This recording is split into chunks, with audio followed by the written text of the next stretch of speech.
People who have been watching the channel for a long time might remember that in previous years, in December, I've done a thing that I called the Season of Celebration.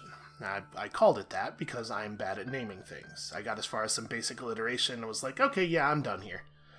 Now, December is Game of the Year season, of course, when people all over the internet video game space are looking back and expressing their love for the things that worked for them that year. And part of the idea of the Season of Celebration was me getting in on that, just borrowing some of that energy. Now, trying to order a list feels both trivially silly and somehow simultaneously terrifyingly impossible. But performing appreciation for the things that touched me in some way seems like the sort of thing that just makes the world a better place, right? But the season was for celebrating more than that. It's also the start of winter. I've always loved winter. There's something about snow and cold and the way the air feels on a winter night, like the clarity of it. And there is nothing more beautiful in this world than snow falling through a streetlight. In some ways, I feel like it's hard to be myself unless it's cold out, which is a thing that, hearing it come out of my mouth, it sounds crazy. It's a hard feeling to explain, but the point is that every time winter comes around, I feel like celebrating. But that's still not the most important part of it. The beginning of December marks the anniversary of this YouTube channel becoming the thing that it is today, or starting to, anyway. I originally started the channel in 2011 as just a place to hold videos of SpaceChem solutions that I could share them with my one friend who was also playing SpaceChem. And eventually, it came to hold other things too, videos from my friends about games and mechanics and secrets and silly stuff.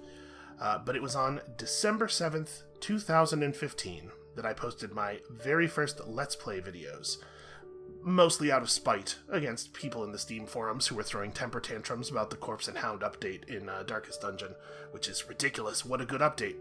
And over the 4 years since, it has become very important to me, which I hope is obvious to anyone watching.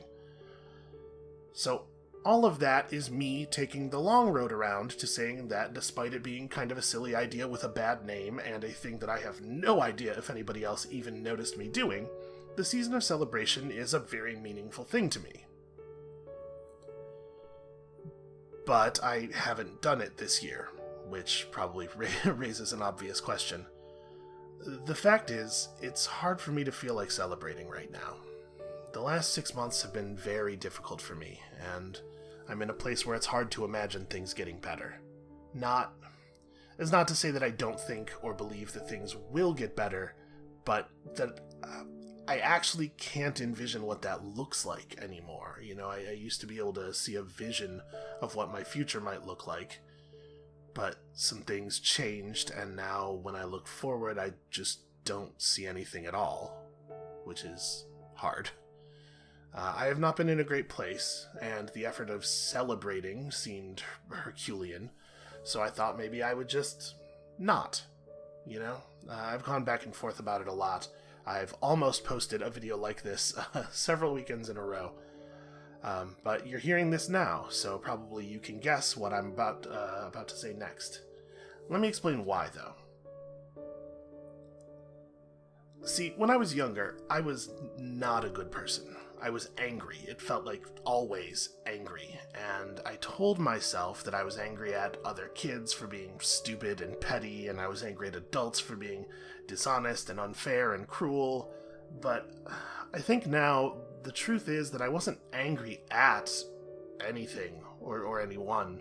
I was just angry, and I took it out on people constantly, sometimes emotionally, sometimes the other way.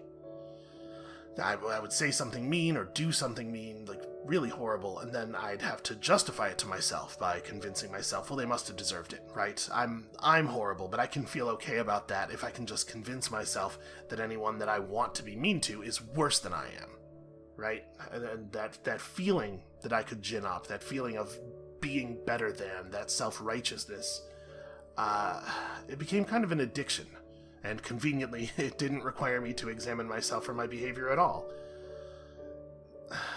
But I wasn't really stupid enough to fall for that all the way. Like, somewhere in the back of my mind, I knew what I was doing. And every time I gave myself that little rush, I also grew a little more disgusted with myself. and eventually all that self-loathing got to be too much to bear.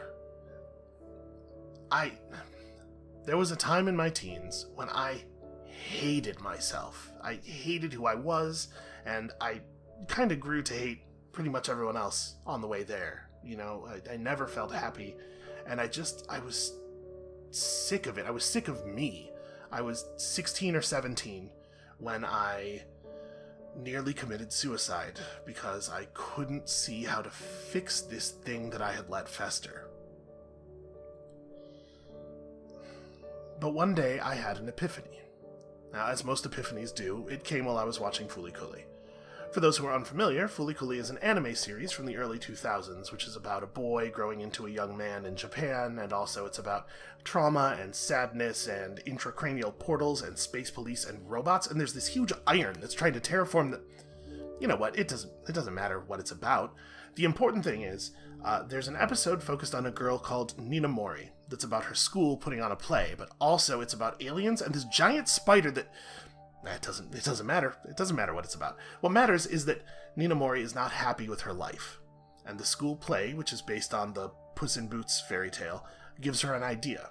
About 15 minutes into the episode, she says, "Who would understand better than you?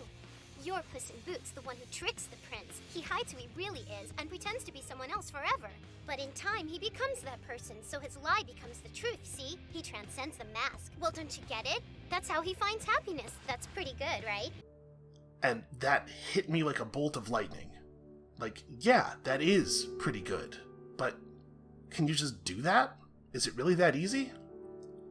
Well, spoiler, yeah, you can. You can just do that. And no, it is not easy.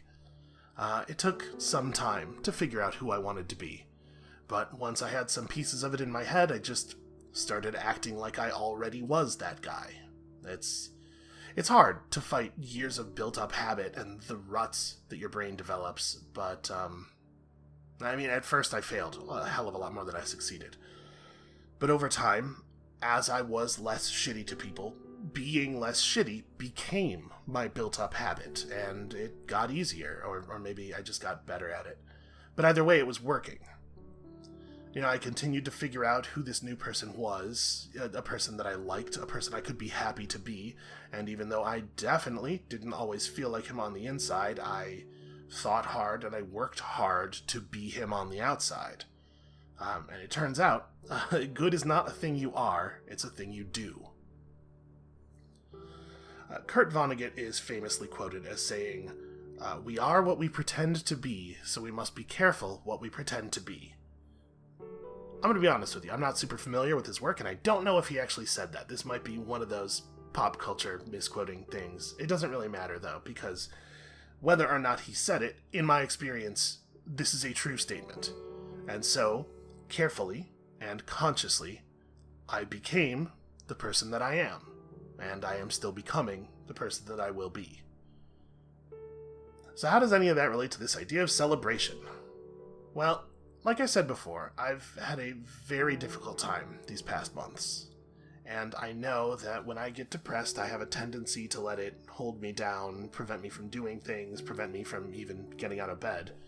And then, because I didn't do things and I wasted time, I start shame spiraling and things get worse and worse and worse. But I've mostly been able to avoid falling into that place, and honestly, a big part of that was making videos. You know, I could convince myself that I needed to record, because if I didn't, then people out there in the world would show up to the channel looking for the series they like, and they'd come away disappointed, which, ridiculous as it is, allowed me to convince myself that me recording myself playing a video game somehow was an act of good that I was doing on behalf of someone else, and that let me force myself into the chair, and let me force myself to at least try to sound like a person who was having some kind of fun. And by the end of a couple of recordings, I would feel better. I'd feel a little bit like that person. I would, in some very small way, and maybe only partially, transcend that mask. It was one of the only things, actually, that helped, and without it, I don't know what would have happened. I'm not going to try to convince anybody that my YouTube channel cured my depression, because it definitely didn't. That would be tremendously irresponsible. If you are struggling with depression, seek help. Find a professional. For real, it helps a lot. But I do think my YouTube channel helped stop me from engaging in a self-defeating pattern of behavior that would have made my depressive episodes worse.